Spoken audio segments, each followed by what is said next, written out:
Assalamualaikum warahmatullahi wabarakatuh.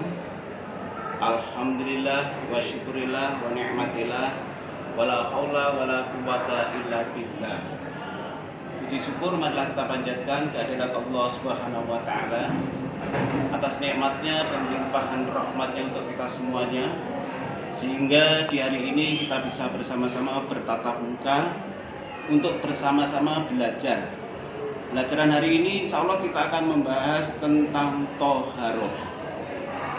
Mari kita PPT yang ada di layar ini. Toharoh itu secara bahasa Arab artinya suci atau bersih. Toharoh terbagi menjadi dua, najis dan hadas. Bersih dari najis dan bersih daripada hadas. Najis terbagi menjadi tiga: najis ringan, najis sedang, dan najis berat atau besar. Nanti kita akan bahas cara mensucikannya. Sedangkan hadas terbagi menjadi dua: hadas kecil dan hadas besar. Dan ini adalah larangan saat kita sedang berhadas. Hadas kecil cara mensucikannya dengan berwudu. Sedangkan hadas besar cara mensucikannya dengan mandi junub atau mandi wajib atau mandi besar. Jika tidak ada air, maka diperbolehkan untuk bertayamum. Nanti kita akan bahas pengertiannya, hukum, sebab, batal, syarat, rukun dan sunnah masing-masing. Untuk berikutnya, toharoh secara bahasa artinya suci atau bersih. Sedangkan menurut istilah adalah mensucikan badan, pakaian, serta tempat dari najis dan mensucikan diri dari hadas. Dalilnya, innallaha yuhibbut tawwabina wa yuhibbul mutatahhirin. Sesungguhnya Allah menyukai orang yang bertaubat dan menyukai orang-orang yang mensucikan diri. Surat Al-Baqarah ayat 222. Hadas dan cara mensucikannya. Hadas adalah suatu kondisi di mana seseorang dalam keadaan tidak suci menurut ketentuan syara'. Syara' adalah tata aturan hukum Islam. Hadas dibagi menjadi dua macam, yaitu hadas kecil dan hadas besar. Hadas kecil merupakan hadas yang disebabkan oleh hal-hal sebagai berikut, seperti keluarnya sesuatu dari dubur, anus, dan kubul kemaluan. Berikutnya, menyentuh dubur dan kubul dengan telapak tangan. Hilang akal karena tidur, epilepsi atau ayan, gila, dan mabuk. Kemudian bersentuhan antara kulit perempuan dan kulit laki-laki yang bukan muhrim. Ini adalah termasuk hadas kecil. Cara mensucikannya dengan berwudu atau bertayamum apabila tidak ada air. Untuk berikutnya hadas besar. Hadas besar adalah kondisi hukum di mana seseorang sedang dalam keadaan janabah. Apa itu janabah? Janabah adalah status hukum yang tidak berbentuk fisik, sehingga janabah tidak identik dengan kotoran. Hadas besar merupakan hadas yang disebabkan oleh hal-hal berikut. 1.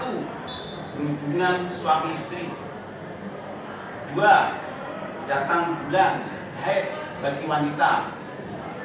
3. Keluarnya darah nifas bagi wanita. Melahirkan, keluar mani, meninggal dunia. Ini adalah termasuk hadas besar. Cara mensucikannya mandi wajib atau mandi besar atau bertayamum apabila tidak ada air. Berikutnya, sedangkan najis dan cara mensucikannya. Najis adalah suatu benda kotor yang menyebabkan seseorang tidak suci, seperti kotoran manusia, hewan, bangkai, darah, nanah, miras, anjing, dan babi. Najis terbagi menjadi 3. Najis mukhafafah, najis ringan. Najis mutawasitoh, najis sedang. Dan najis mughalatoh, najis berat. Najis mukhafafah merupakan najis yang tergolong ringan. Contohnya, air kencing bayi laki-laki yang usianya belum mencapai 2 tahun dan belum makan apa-apa kecuali nasi. Cara mensucikannya, cukup dipercikkan air yang suci kepada tempat yang terkena najis. Dan berikutnya adalah najis mutawasitoh, najis sedang. Najis mutawasitoh adalah najis yang tergolong sedang. Kebanyakan najis yang tergolong dalam najis mutawasitoh seperti darah, nanah, kotoran manusia atau kotoran hewan, muntah-muntahan, bangkai, dan minuman yang memabukkan. Najis ini, najis mutawasitoh maksudnya, terbagi menjadi 2, yaitu najis ainiyah dan najis rukniyah. Najis ainiyah artinya yaitu najis yang diketahui dengan indera kita, dapat diketahui melalui warnanya, bentuknya, baunya, atau rasanya. Dan cara mensucikannya, dicuci dengan air yang mengalir sampai hilang warna, baunya, bentuknya, dan rasanya. Sedangkan najis rukniyah adalah najis yang tidak dapat diketahui, ditangkap oleh indera kita, baik itu warnanya, bentuknya, baunya, maupun rasanya. Namun kita yakin bahwa najis itu ada. Contohnya seperti percikan air kencing pada celana yang sudah kering. Cara mensucikannya, dicuci dengan air yang mengalir tanpa harus hilang warna, bentuknya, bau, maupun rasanya, karena tidak nyata, tidak tampak. Najis dan cara mensucikannya tadi, yang untuk najis mughalatoh. Najis mughalatoh adalah najis berat, besar, yaitu najis yang bersumber dari anjing dan babi, baik jilatannya, air kencingnya, kotoran, daging, tulang, darah, maupun bangkainya. Cara mensucikannya yaitu dengan air yang suci, dicuci sebanyak 7 kali, dan salah satunya harus dicampur dengan tanah atau debu yang suci.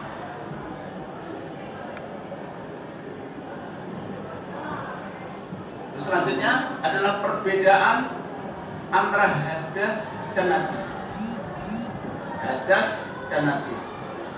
Hadas umumnya berupa perbuatan atau tindakan, sedang najis berupa benda yang keluar dari tubuh, baik tubuh manusia maupun tubuh benda.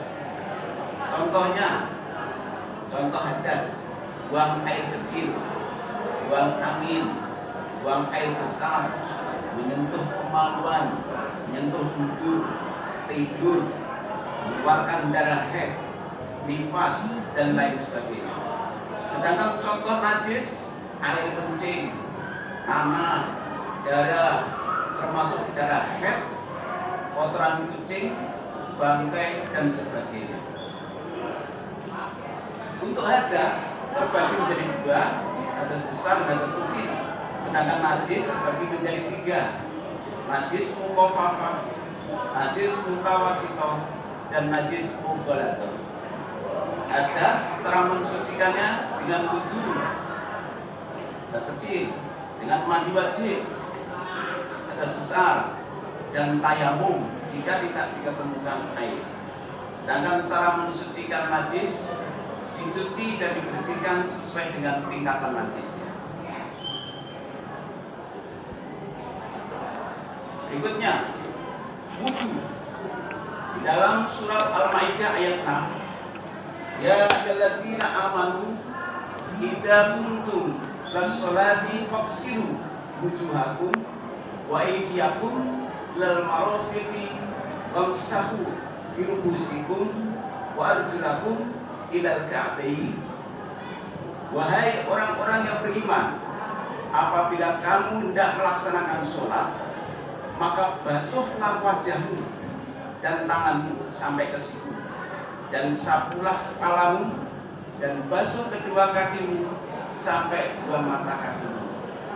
Surat Al-Maidah ayat 6. Pengertian wudu. Wudu adalah sebuah ibadah ritual untuk mensucikan diri dari hadas kecil dengan menggunakan air. Berikutnya, hikmah hukum daripada wudu. Wajib apabila hendak sholat. Jadi kalau kita mau sholat, wajib berwudu terlebih dulu. Tawaf mengelilingi Ka'bah, kita wajib berwudu. Sunahnya apabila hendak mengulangi wudu. Jadi kalau kita belum batal mengulangi wudu, itu namanya sunnah, dapat pahala sunnah. Kemudian mau menyentuh kitab-kitab syariah seperti kitab tafsir, kitab hadis, akidah, fikih dan lain-lainnya. Ketika akan tidur, tidak tidur, kita juga disunahkan untuk wudu terlebih dulu sebelum mandi dan janabah. Ketika marah, disunahkan untuk wudu. Kemudian ketika membaca Al-Quran, disunahkan untuk wudu. Ketika melantunkan azan dan iqamah, juga disunahkan untuk wudu terlebih dulu. Berzikir, khutbah, baik khutbah Jumat, Idul Fitri, Idul Adha, Istighfar dan sebagainya, disunahkan untuk wudu terlebih dulu. Kemudian ziarah ke makam, itu disunahkan juga untuk berwudu terlebih dulu. Apa saja yang menjadi rukun daripada wudu? Rukun daripada wudu satu, niat. Kemudian yang kedua, membasuh muka. Yang ketiga, membasuh kedua tangan sampai ke siku, mengusap bagian kepala, kemudian membasuh kedua belah kaki sampai ke mata kaki, dan tertib urutan. Kemudian syarat sah wudu Islam, agama Islam. Yang kedua, mumayyiz, dapat membedakan antara yang baik dan yang buruk. Tidak berhadas besar, karena berhadas besar dicucikan dengan mandi besar. Kemudian dengan air yang suci dan mensucikan. Yang berikutnya, tidak ada halangan air sampai ke kulit kita.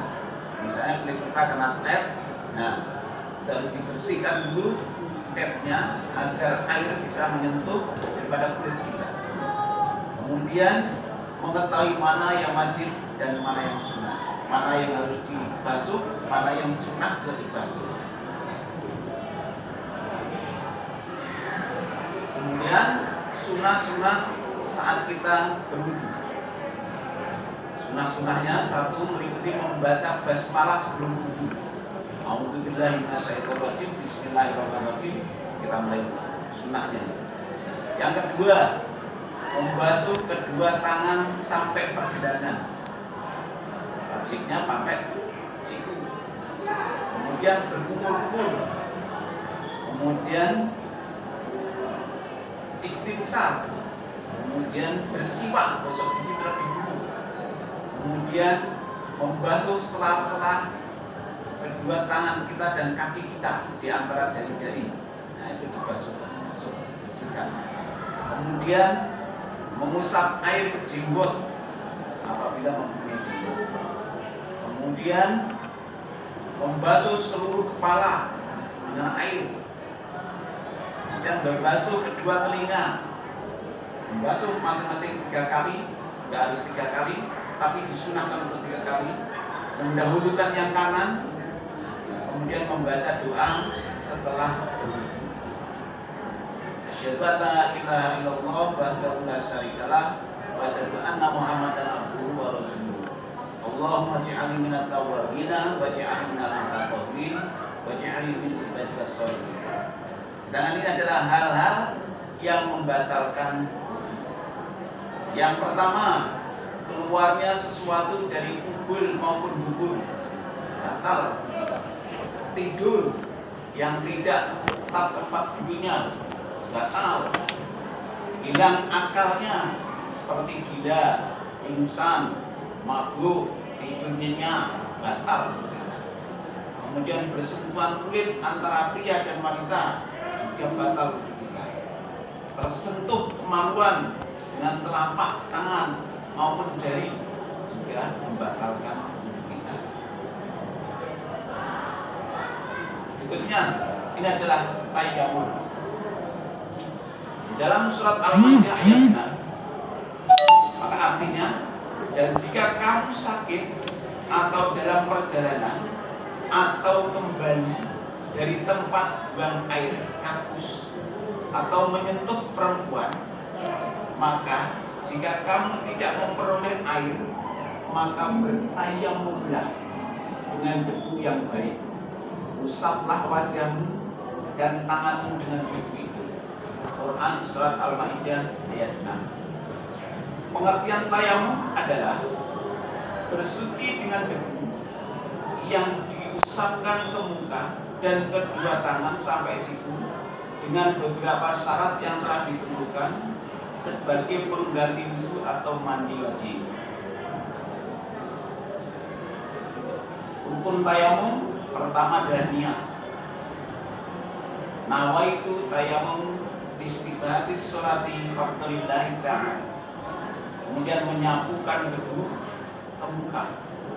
Kemudian menyapukan debu lagi ke kedua tangan kita dengan debu yang suci. Yang berikutnya yang keempat adalah tertib, dilaksanakan secara berurutan. Sunah-sunah tayamum. Pertama, membaca basmalah, kemudian meniup debu ke telapak tangan agar debunya tidak terlalu tebal, maka duduk dan debu. Kemudian mendalam. Yang kedua adalah meniup debu dari telapak tangan agar tidak terlalu tebal debunya. Yang ketiga, mendahulukan anggota kanan daripada yang kiri. Dan yang keempat adalah membaca doa. Doa setelah tayamum dibaca sama dengan doa setelah wudu. Asyhadu an la ilaha illallah wahdahu la syarikalah wa asyhadu anna Muhammadan abduhu wa rasuluh.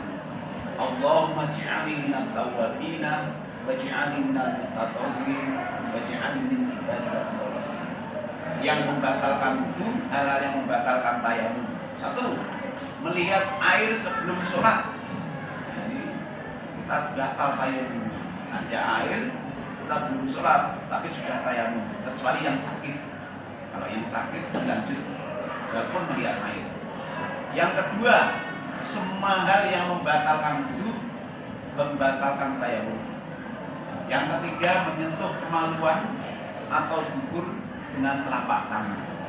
Dan yang keempat adalah murtad. Artinya keluar daripada agama Islam. Mandi wajib. Mandi wajib dalilnya dalam surat Al-Maidah ayat 6. Wa in kuntum junuban fatahharu. Dan jika kamu junub maka mandi. Quran surat Al-Maidah ayat 6. Mandi wajib merupakan cara bersuci taharah untuk menghilangkan hadas besar. Ini adalah sebab-sebab yang mengharuskan kita mandi wajib. Yang pertama, hubungan suami istri. Yang kedua, datang bulan haid bagi wanita. Yang ketiga, keluarnya darah nifas bagi wanita. Yang keempat, melahirkan. Yang kelima, keluar air mani. Dan yang keenam, meninggal dunia. Inilah adalah keadaan seseorang yang menyebabkan dia harus mandi wajib. Kemudian rukun daripada mandi wajib adalah satu niat. Nawaitu ghusla li rabbil hadasil akbari wa lillahi ta'ala. Yang kedua, mengalirkan air dan membasuh air ke seluruh tubuh kita. Seluruh tubuh kita harus dibasuh air. Kemudian sunnah mandi wajib. Yang pertama membaca basmalah. Kemudian yang kedua mencuci kedua tangan dan kaki, mencuci kemaluan, membersihkan najis, mensela-sela rambut, membasahi seluruh badan, wudu sebelum mandi, menggosok badan, membersihkan badan, kemudian mendahulukan anggota yang kanan, menghadap kiblat, membasuh badan sampai 3 kali, kemudian membaca ikhlas sesudah, kemudian tertib. Ini adalah larangan bagi orang yang berhadas besar. Satu, sholat. Saat kita sedang berhadas besar dilarang untuk sholat, tidak boleh sholat. Larangan. Tawaf, memegang mushaf Al-Quran, iktikaf khusus bagi wanita haid dan nifas dilarang hubungan intim dan berpuasa. Saat kita berhadas besar kita juga dilarang untuk sujud tilawah. Untuk materi ini tidak bisa kita selesaikan 1 kali pertemuan karena ini adalah materi yang panjang, maka materi ini akan dibagi menjadi 3 kali pertemuan. Pertemuan pertama kita akan membahas tentang pengertian sekaligus keutamaannya. Pertemuan kedua nanti kita akan memahami makna daripada toharo ini, dan pertemuan yang ketiga kita akan mempraktekkan dalam kehidupan kita sehari-hari. Terima kasih atas segala perhatian dan mohon maaf atas segala kekurangan. Usikum wa nafsi bittaqwallah. Wassalamualaikum warahmatullahi wabarakatuh.